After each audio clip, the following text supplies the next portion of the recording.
Good morning. Today we'll start with thermodynamic property relations. So the entropy change is related to in terms of Cv in this equation, and also entropy change can be expressed in terms of Cp in this equation. So when you subtract this equation, we will get another equation which is this relation Cp minus Cv is equal to temperature change in volume by temperature at constant pressure and change in pressure by temperature at constant volume. Now we know that for Pv is equal to RT. This is the your two equation cyclic, and this is when you take this equation here and you can write in this form, means you can take this term, these two terms on another side. So when you do so, this term you can replace this del P by del T here in this equation. After replacing, you will get this form Cp minus Cv in terms of temperature change in volume with respect to temperature at constant pressure square and change in pressure with respect to volume at constant temperature. Now this relation can be expressed in terms of two other thermodynamic properties called volumic expansivity beta and isothermal compressibility alpha. So here beta is equal to this 1 by V del V by del T at constant pressure.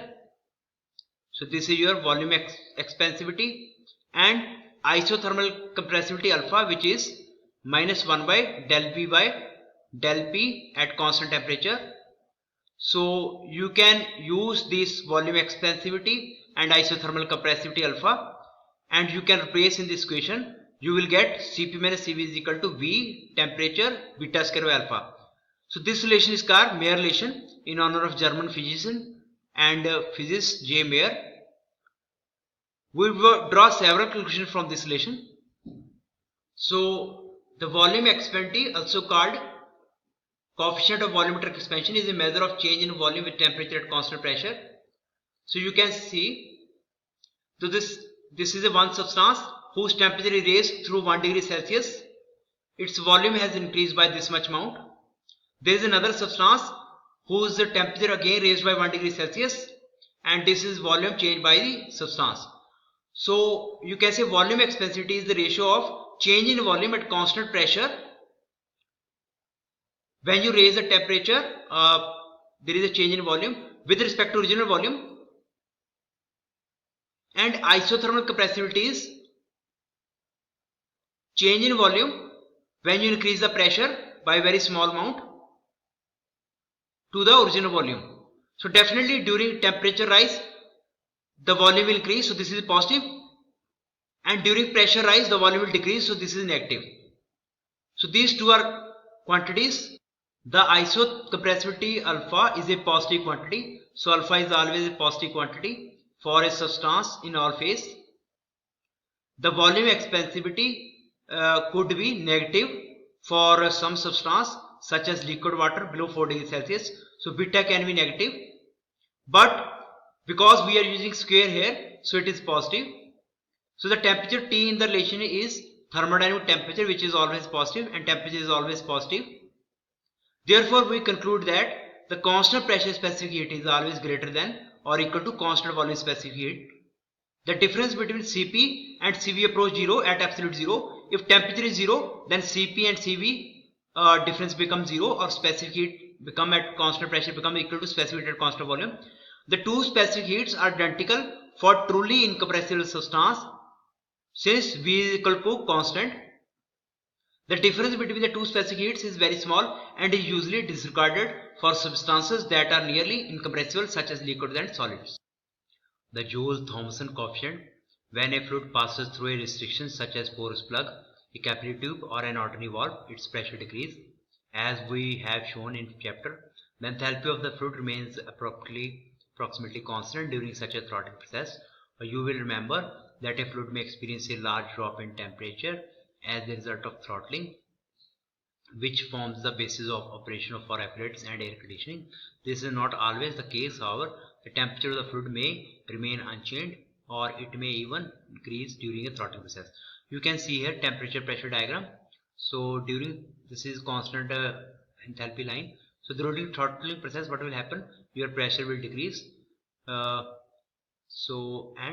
Temperature will decrease or increase depends on in which region you lie. So you can see to define this, the temperature behavior of fluid during a throttling process is described by Joule-Thomson coefficient, which is del T by del P at isenthalpic. So when Joule-Thomson coefficient is less than 0, it means temperature increases. When it is equal to 0, temperature remains constant.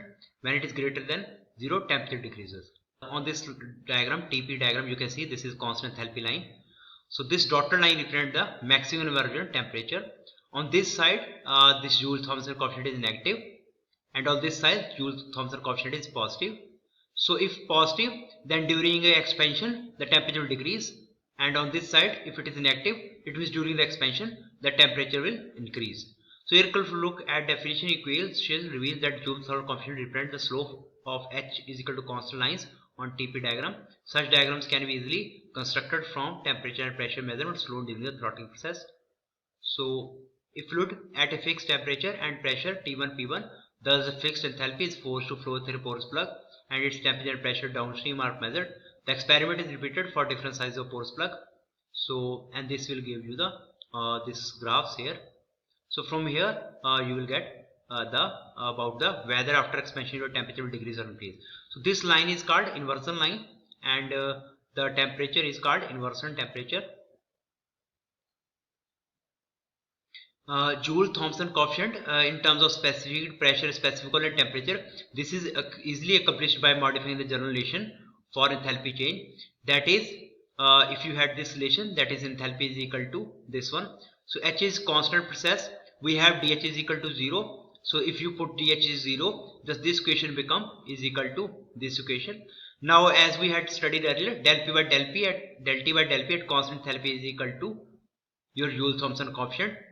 So from this equation also you can calculate, if you know these parameters, you can find the Joule-Thomson coefficient. Thus the Joule-Thomson coefficient can be determined from the knowledge of constant pressure, specific heat Cp, and the PVT behavior of a substance. Of course, it is also possible to predict the constant pressure, specific heat of substance by using the Joule-Thomson coefficient, which is relatively easy to determine together with PVT data for a substance.